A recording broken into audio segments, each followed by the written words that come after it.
Hey, here we are again. This is the Rough Characters podcast. I'm Philip Overbeat. And I'm John Palladino.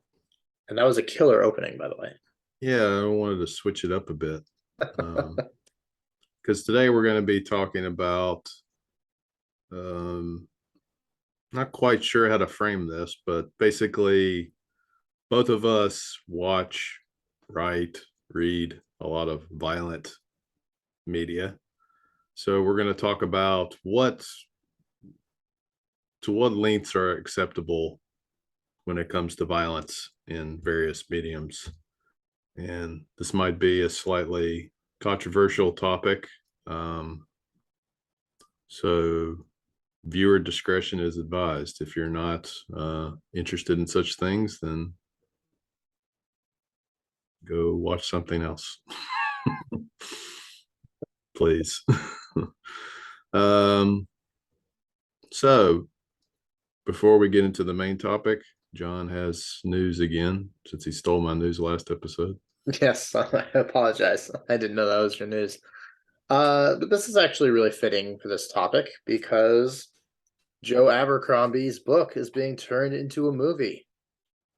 Best Served Cold is getting an adaptation. Maybe. Is You know it? how Hollywood is. Yeah.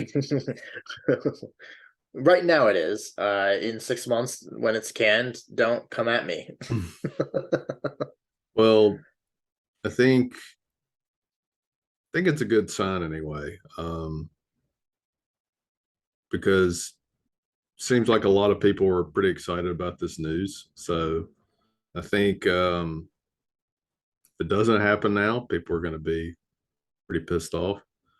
But Yeah, I think a lot of people are hoping this opens the door for more Abercrombie adaptations. And I mean, people have been clamoring for a First Law TV show or something for years. I know. The idea that we're starting with Best Served Cold here is like giving me an aneurysm because like, I just think they should have started with the blade itself. Yeah, I mean, to be fair, I guess Best Served Cold is a standalone, so you can do it in Hmm. the same world and get away with it. And I don't think any of the major characters from the First Law really get involved in that story. I mean, there's minor characters that get Yeah, involved, but yeah. Like Casca is a big part of Best Served Cold. I think. Right. I think so. so it's a little, I don't know, movie movie. I'm just trying to imagine a movie based off Joe Abercrombie book. Do you know what I'm saying? I feel like TV is just a better medium for these kind of things to me. I Uh, agree. I'm not a big fan of movies in general, and a movie to tell all of Best Served Cold does seem like it would be not enough time. I don't know. well, like I said, cautiously optimistic. I'm happy for Joe that he's getting recognition, and I'm hoping it happens. And I run the Grimdark Fiction Readers and Writers group on Facebook, and I think we got like 4 or 5 posts all at once that were like Joe Abercrombie movie. And I was like, sorry, someone's already. So I had to reject a bunch of posts. Sorry about that if you were one of those people. Um, but yeah, it's pretty exciting anytime, big name author gets an adaptation. It's good for the author because they, get more eyes on their books and more exposure and more possible adaptations, these kind of things. So, I mean, see what it did for George Martin. Yeah, So could be the same for Joe. Maybe he'll get his own Yeah, first first law verse. I don't know what that'd you'd be call. great. That would be awesome. I would love like an HBO first law show. How good would that be? Yeah, I mean that would be the only place. I mean maybe Netflix. Amazon could also maybe do it, although I would be a little nervous if they were the ones to pick it up. Their track record has been iffy. I mean, to be fair, so has Netflix's, but uh they might be able to do it.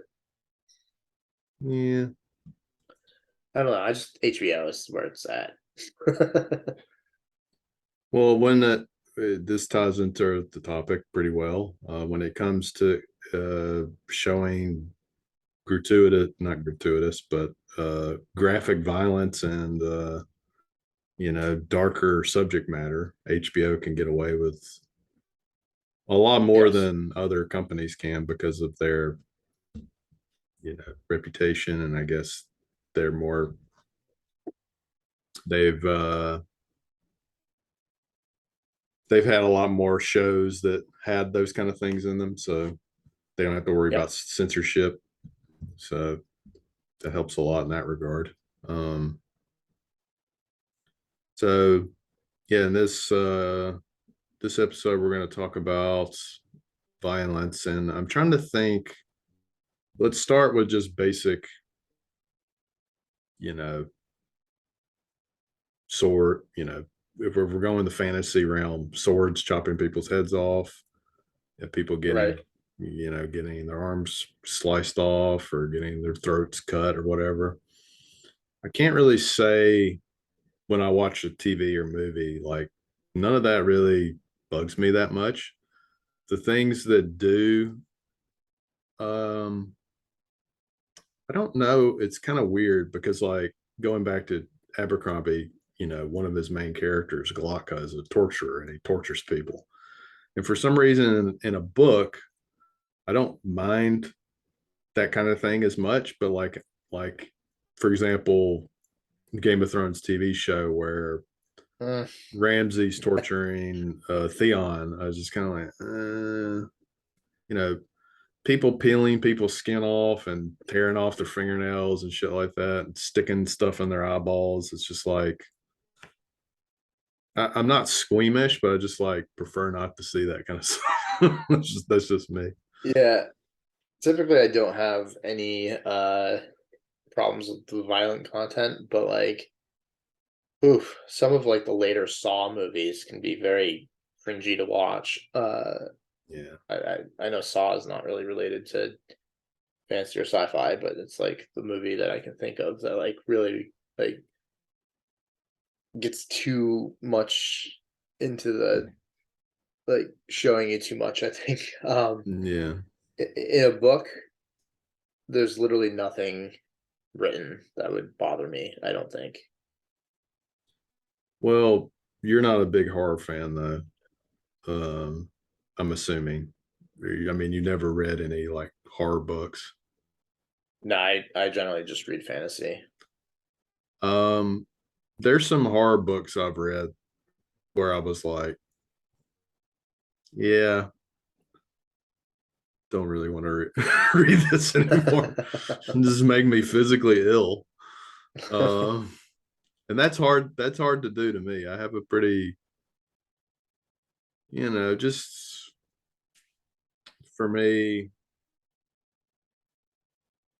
I don't feel like I really want to talk about this topic at all.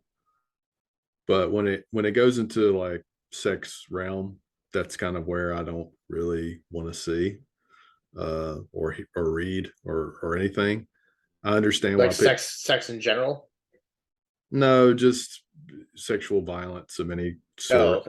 okay. It's not. I don't want to tell people like what to write or whatever. Um, but and I don't even know if I can say like that's where I draw the line because Right. because I'm not going to drop a book just because it has something like that in it. It's just I prefer not to read that. Or I mean, I get why people use, I mean, sometimes people use it as a lazy way to like make you hate a character. And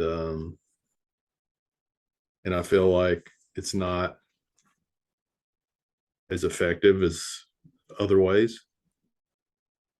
So, I Yeah, don't, for me, eh, oh sorry. it's just icky. Yeah, a lot of people seem to have that same opinion. I'm not one of them. I've never read a sexual violence scene. I've never seen a sexually violent scene. I don't think that like I was like, whoa, let's not do that. Like it doesn't bother me, I guess. I guess visually it's a bit more like bothersome, but again, there's truly nothing that could be written that would ever bother me. I would never read anything and be like, "This is too much." I just don't think that would be the case. So it, Um, so in the horror realm, they go into lots of stuff, and I've read some kind of like stuff that was based on true stories. And yeah, when you know it's based on a true story, it's worse. it just makes me like. So I've gone into the horror realm and watched a lot of like pretty extreme horror, pretty extreme, read some pretty extreme books in the day. I don't know if I would I don't know if I would be interested in that as much today. Like usually when it comes to like horror, I tend to like the more cerebral horror these days. Um, like I really love Midsummer and Hereditary and some of those kind of like just creep, creepy, weird movies. I know some people hate those, but I have not watched a horror movie in a very long time. It's not generally my thing in general. Um, they don't scare me, but I will admit that uh jump scares do get me almost every time. Yeah, exactly. You just fucking got me. nice. But even if I know it's coming, luckily I didn't really jump there, I don't think. That would have been bad. You But jumped. did I? A little bit? Yeah. Okay. If I did, that's what I'm saying. That gets me. The um even if I know it's coming, it always gets me. I can predict them half the time, and it really annoys me. But but I just don't like that. So that's why I don't typically watch those type of movies. Mm, Plus, if we're discounting that part and we're just looking at something like the storyline or how the characters act, it's usually pretty bad, which I don't like. mm. Yeah. When it comes to just fiction in general, I like to go into the darker parts of Yeah, me that too. kind of thing. But also, I feel like, I mean, maybe I'm not reading the right stuff, but um, I feel like there hasn't really been a fantasy author that's really just punched the horror level. Yeah, Like a real, like a fantasy setting, but like just horrific. um, I mean, Michael Fletcher has a lot of violence in his books, and um, you know, Jesse Bullington, who I've mentioned before in previous podcasts. He's probably the closest I can think to like somebody that goes to like horror extremes in some of his fantasy stuff. Um, trying to think of other people that kind of go almost go into like a horror realm. Um, with the extremes of violence. Maybe uh yeah, R. Scott Baker is another one. Um, Steve Erickson sometimes has kind of horror, pretty extreme, violent shit. Some of his stuff. What Uh, about George R. R. Martin's like torture scenes? I don't remember how they were in the books, but I know that in the shows they were pretty bad. Would you classify that as like dipping into horror, well, yeah, or Abercrombie's? For whatever reason, Abercrombie's torture stuff never really hit me the same way. I don't know. I don't Yeah, know. I don't know I'm the why. same. I guess because Glocka is you're getting kind of the point of view of Glocka. You're not getting the point of view of the person that's being tortured. So, and a lot of the people he did torture were kind of shitty people anyway, That's true. from what I remember. So I didn't feel as bad, I guess. But even in the case of Theon, who was a shitty character, Yeah, uh, yeah, I remember. I don't remember in the books being as like as the TV show. I don't. I don't. yeah, I don't remember either, but it's been so long since I read that book. Yeah, really. It really depends on the situation, but a lot of I used to watch a lot of horror, like Italian horror back in the day, and one of the most infamous directors was Lucio Fulci, who um, he would just do like the most grotesque shit you could even imagine. And I think, I mean, this is one of the few times I felt physically ill watching something. And I wouldn't say it's like it's a line that shouldn't be crossed or anything, but it was just like I don't want to see it again. But basically there's this movie, it's called it has two different names. I think one name is City of the Living Dead and the other one's um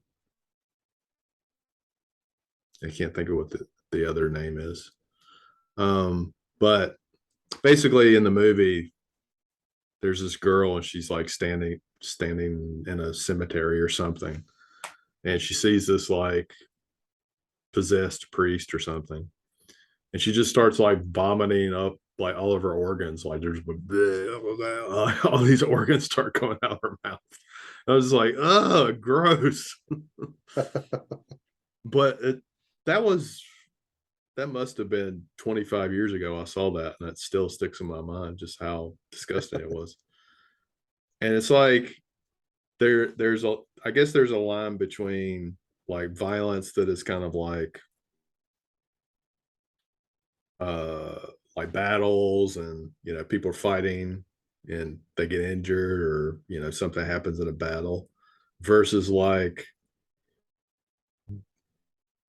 supernatural, just like someone's face melting off, or like there's just like a different feel to it, I guess. I remember when I was a kid I watched the Indiana Jones Oh, yeah. movie where the guy's face Yeah, the it was the third, second movie, I think, I right? guess the third one, I um don't remember. Holy Grail one. Oh yeah, I always get the order of the movies mixed up because I watched them in a backwards order as a kid. Last Crusade, that's what it's called. And Yeah, the guy's face melts off, and I was like, yeah. And to me, ugh. Last Crusade is the second movie, but it's because I watched them out of order. So I Okay. always had them. I never had Temple of Doom, I think it was, for the longest time. So it was like, the first one, then the third one, and then finally one day, like I saw the second one. Uh, So like So it's always been this weird like order for me for those three movies. So yeah, it's like on one hand, I don't want to see people throw up their guts and stuff like that, but like in a book, I'd like to see more like writers using magic or some ability where it's just like, I mean, like if you look at a video game like Mortal Kombat, you have all these like wizards and weird like sorcerers and shit in the game. And Right. when they kill each other, they're like yanking each other's skin off, like pulling their guts out of their mouth like this. And it's just like, why isn't that kind of stuff ever written? It's always like in video games or like I would read a book where like there were wizards that were just like pulling each other's guts out and like tearing each other's skin off and stuff. This sounds cool to me, but uh, seeing it and reading it is a little different, I guess. And it Yeah. really depends on the context, also. Yeah. For me, there's nothing that I would read and it would like turn me off. I don't think. I just don't think anything I read outside of like true stuff would bother me. You know, you read some really gross like true stories of things, and that I think will bother basically anyone. But if it's like not real, it will never bother me. And uh watching stuff, content doesn't usually bother me. But I think if we get too graphic with a few things, that some really cringy like injuries and torture can like that can get me sometimes. Obviously, you know, anything too violently sexual that's visually would I think would probably bother most people. Mm. Uh, I don't know how much it would take for it to actually bother me. I don't know. And then again, written, nothing would bother me. But if you did like some graphic stuff to children on like visual medium of any sort, that would obviously not be great. No. But fortunately, I don't think we have to deal with that too often with visual stuff because it's kind of illegal to do a lot of that. Well, I think I don't know, any kind of violence towards children is like always kind of, I don't know, just not, I don't want to see or read particularly. Um and I know a lot of people are really against uh, animal stuff also. Um Yeah.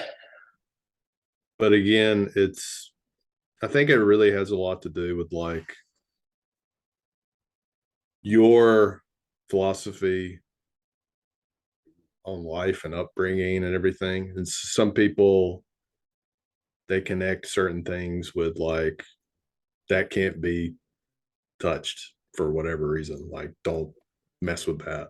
And everybody Yeah. has their cutoff points and I just think it's funny sometimes when like there was an example. I guess he doesn't mind me saying this, but Mark Lawrence was talking about somebody that was reading his book and said, I wish you wouldn't use so many curse words." And Yeah. he said, "So you didn't mind the guy getting his head smashed in or his head blown off or whatever?" And the reviewer or whatever was like, "No, that's okay. I just want you not to use so many swear words." He's like, Right. I don't understand." I don't Yeah. I understand mean, this. I don't understand why anything written bothers people, honestly. I've had plenty of people not continue reading my book because of some violence in it. That's fine, to each their own. I'm not upset about that. but I just don't understand it. Personally, I don't know. It's just also with Mark Lawrence, he kills like what, a dog in his first book, and people are still bringing it up. Yeah, again, it's one of those things that just people when they read something that they can't get past it, and I know. some people can read it, and some people can't. It's just like that's their choice. But um, I have a confession, Phil. The reason why I harm children and animals in my books are because it irritates so many people. I just get so annoyed by hearing like, "Don't read this book, the dog dies," or "Don't read this book, there's violence against children." I'm like, it's not real. Why is it so bothersome? I understand that is kind of a hot take. So that's fine. But for me, I truly don't understand being bothered by dark content in books at all, I guess. I don't know. well, I think if you're reading a book that is marketed as a dark book, Right. you have to have some expectations going into it. And if you're the type of person that doesn't like certain things, then then it's better to read reviews of the book, try to get an idea what kind of uh, style the author has before. Because some people, somebody will say you should read this book, and they're like, okay, boink, and they just buy it. They don't research it or anything, and it's like if you're that kind of person, then you should be more careful before you choose something. And I don't really want to get into this too much deeper because we're getting into murky territory. But like this has been brought up several times, having trigger warnings in books, um, which okay, to to think about it in broader terms, when you watch a movie or a TV show, it has a list of like, okay, these are the things that are in the show, or these are the things that are in the movie. Right. So if people want to put trigger warnings at the beginning of their books, I think it's fine because it's it's doing the same thing. But there's no precedence for that. So that's why a lot of writers are like, that's stupid. Why would I put trigger warnings in a book? But Yeah. it's there's no precedence for it. If there was a precedence for it, then probably more people would do it. Or like if publishers said, like if Amazon said, okay, we have a new policy. If your book has this, and this in it, you need to put some kind of, description, put it in your description or blah, blah, blah, blah. So, Personally, I hope that never happens. I'm very much against the idea of forcing those. yeah, Personally, I think that if an author wants to, then they should be able to. Uh, but I will say also that as a reader, if I opened up a book and accidentally saw a list of trigger warnings and felt like they spoiled the book too much, I wouldn't read the book. But that's just yeah. me. Well, that's my It really depends on how specific the warning is. yeah, that's my kind of issue too, I guess. Like okay, if I watch Game of Thrones and it says, Yeah, violence, nudity, violence, nudity, blah blah blah language. blah blah. Okay, yeah, I Yeah, that's fine. I could do whatever, that in a book too. That's easy. whatever. But like For it, some reason, books like people advocating for these warnings in books tend to want very specific warnings, which is interesting to me mm, because they always compare it to things like shows and movies and stuff. But the content warnings for those are so vague that like yeah. violence could mean you just murdered a child. And if you did that in a book, people would be very upset that you didn't specifically warn against like violence against children, Well, which is interesting. one point about kind of general stuff. People were watching. Was it the first episode or second? Maybe the first episode of House of the Dragon, and there's that graphic scene where Oh, the birth. they pull the baby out or whatever, and everybody's like, "What the? Why didn't you warn me?" It was like, come on. I mean, you should kind of know, right? I mean, it's an HBO show. This would not be I mean, surprising. granted, I didn't really want to see that, but it didn't Right. make Yeah. me turn the show off or anything. It was like, ugh. Well, I think art needs to make people uncomfortable sometimes, Hmm. and if you have a limit, then that's good. Have your limit, but in order to enjoy the full range of the human experience, I guess in art, you have to sometimes go past your comfort zone and you know because I mean some of my favorite books throughout my life made me uncomfortable. Like I read Yeah. them and was like, If a book can make me feel uncomfortable, I like it because I don't generally feel things when reading too much. yeah. So like, um, for example, one of my favorite Stephen King books is The Green Mile, and there's several scenes in that book that made me uncomfortable. Um, and none of it felt like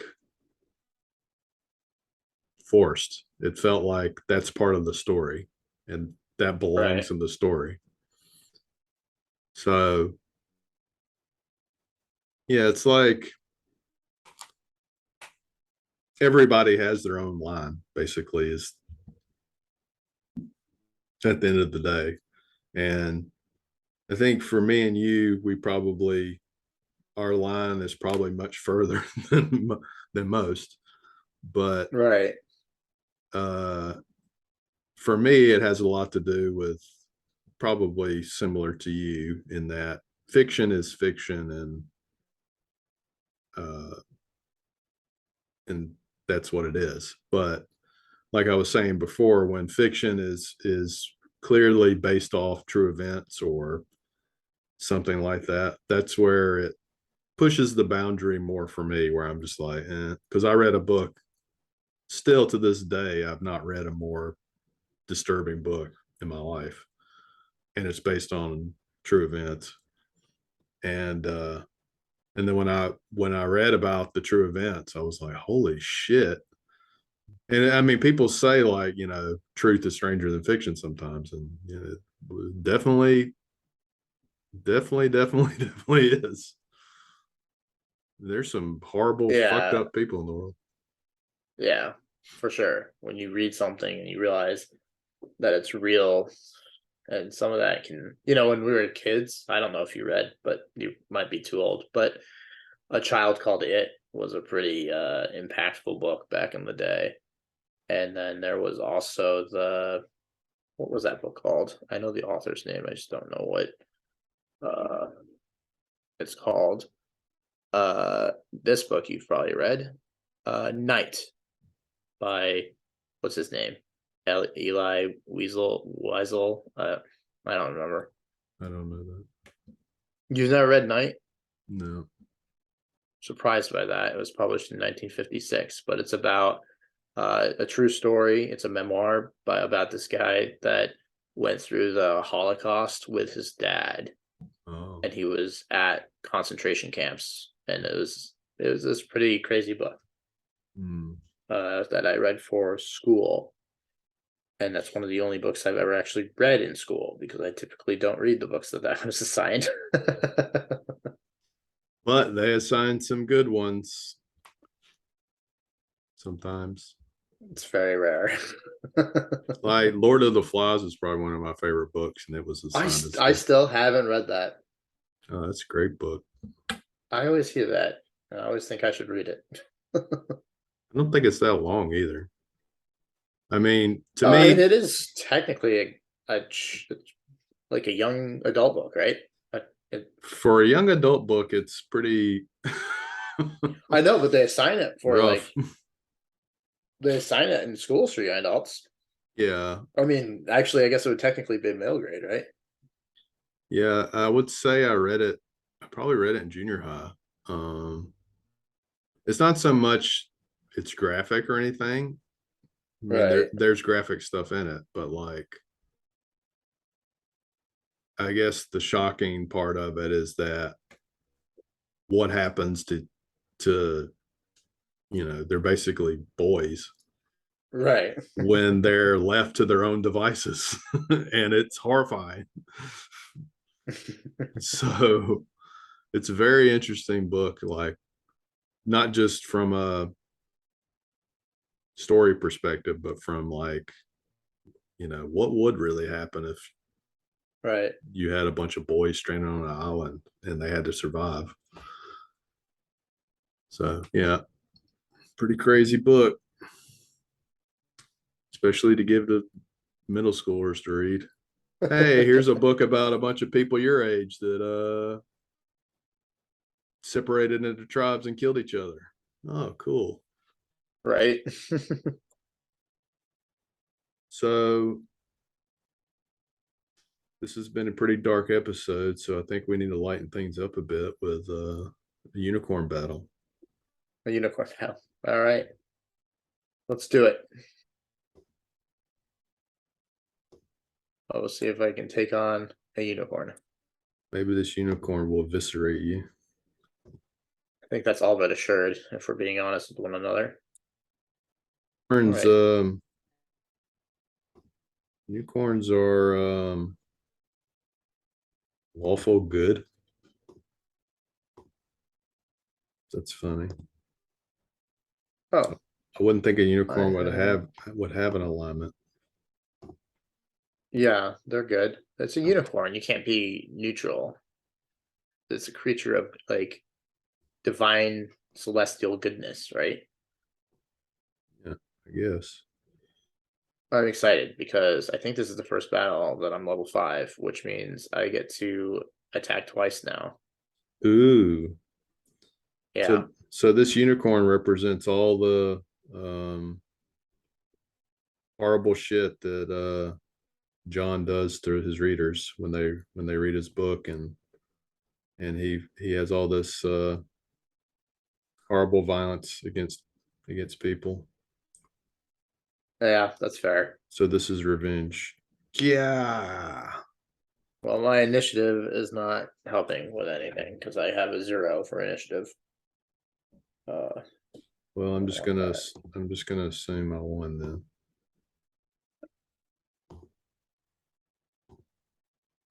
I'm going to assume you did as well. Dex is 14, so I automatically win because I have a +2 modifier. That's true. Oh, pretty fast there. All right. So what can I Yeah. do? Charge. I can move 20 Oh feet god. and hit you with my horn. Same That sounds turn, pretty violent. the target takes an extra 9 piercing damage. If the target is a creature, it must succeed on a DC 15 or be knocked prone. Oh, okay. So if I move at least 20 feet, I can charge against you. I don't think I really did that. I can make 2 attacks with one with my hooves and one with my horn. So I can basically get up on my hind legs and kick you in the face. Let's do that. Great. Kick you in the face. I have an armor of 16, and that's a hit. That's Great. definitely a hit. You're going to take 2d6 plus 4 bludgeoning damage. Oh, okay, that's not bad. 2d6. So you take 10 damage. All right.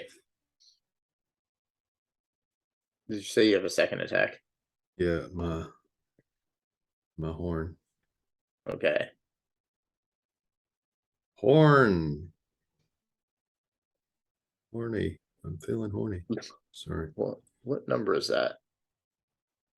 12 plus something. I might not be hit here. 12 plus 7. Nope, I got hit. I think I This hit. is gonna kill me. So you're gonna take 1d8 plus 4. Oh, really? That's it? I'm gonna survive. So another 10 damage. All right. Yeah. I have 4 health. I get 2 attacks with my greatsword. At 19, I'm guessing is a hit. So I do 12 damage. Is a 15 a hit? Armor class is 12, so yeah. So then I do another 10 damage. So how much total? 22. All right. I'm stupid. I should have used lay on hands and healed myself up. So that Oh it? well. Yeah, that's my turn. So now we're on round 2. All right. Kick you in I the think face. this is where I die. Kick you in the Yeah. face. Oh, All right. Missed with that my would be a giant miss. hooves. And plus 7. That's 16. So 16. you still you hit, so I die. 1d8 plus. Won't matter. Any damage you do will kill me. I only have 4 health. I think the modifier is enough. You're dead. Yeah. Ha! Huzzah! Unicorn victory. Nice thing is that I now have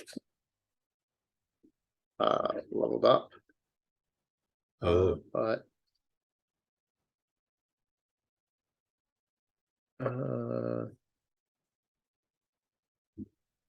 I'm trying to look up the chart for that because I forgot exactly how much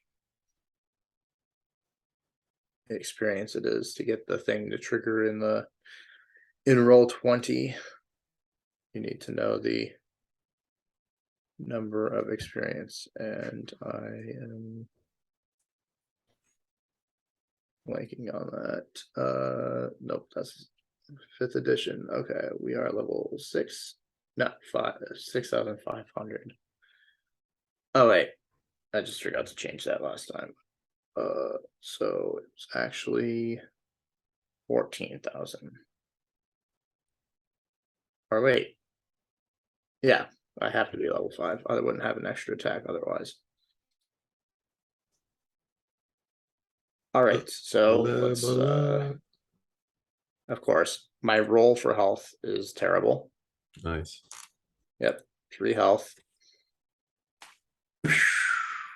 And Unicorn horn to your head. didn't really get anything else. So now I have. Oh, it's actually even worse than 3 extra health because I have a negative constitution.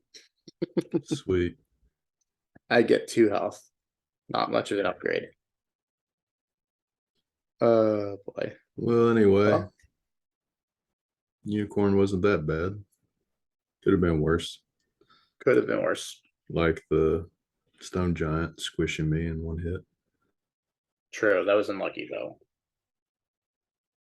So that is all for this episode. And if you lasted until the end, then congratulations.